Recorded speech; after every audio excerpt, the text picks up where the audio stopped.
Hello hello नमस्ते सबैजनालाई welcome back to my video. Sorry म चाहिँ धेरै दिन भइसकेको थियो भिडियो नहालेको, किनकि म चाहिँ गाउँमा अलि व्यस्त थिएँ। त्यही कारणले अगाडि वार्मअप गरिसकेपछि चाहिँ मैले अगाडि पुलअप हान्न थालेँ। पुलअप चाहिँ अलिक गाह्रै भइरहेको थियो, धेरै ग्याप भइसकेको थियो। यो उयोहरू गरेको थिएन क्या, पुलअपहरू चाहिँ गरेको थिएन। पुसअपहरू त नर्मल्ली घरतिर नि गरिरहेको थिएँ, पुलअप गर्न चाहिँ अलिक बार थिएन। त्यसपछि फेरि मैले नर्मल पुलअप नै गरेँ ब्याकबाट। अनि हातहरू चाहिँ अलिक डढिरहेको रहेछ, किनकि त्यो घाम चाहिँ अलिक खत्रै लाग्छ कि गाउँतिर। अब यता चाहिँ नर्मल्ली हो, गाउँतिर धेरै गर्मी भएको कारणले चाहिँ अलिक हातहरू पनि डढेको थियो होइन।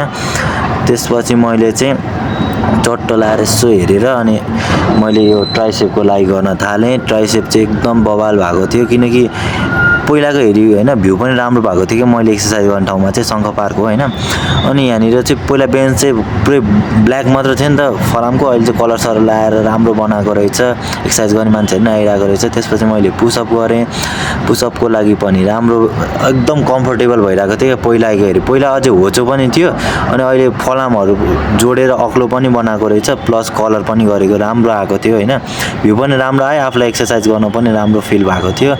त्यसपछि यस्तै अलिअलि नर्मल पुसअप गरेपछि चाहिँ मैले यो 20को सेट गरिसकेपछि यसो हिँडुल गर्ने प्लानिङ गरेँ, हिँडुल गरेँ।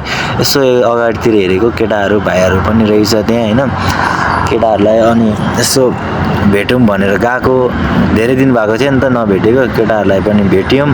केटाहरू चाहिँ मलाई हेरेर हाँस्दै थियो क्या, किनकि म कालो भएको थिएँ क्या पहिलाको हेरी, त्यही भएर। अनि त्यसपछि केटाहरू सकेपछि यतातिर अगाडितिर यसो 1-2 राउन्ड घुमिदिउँ भनेर हिँडेको क्या। अब खुट्टाको लागि पनि अब आउने बित्तिकै रनिङ त के गर्नु होइन, जे भयो नि खुट्टाको लागि नै अलिअलि वार्मअप हुन्छ भनेर। त्यसपछि चाहिँ मैले फोटो खिच्न थालेँ, पोज दिन थालेँ।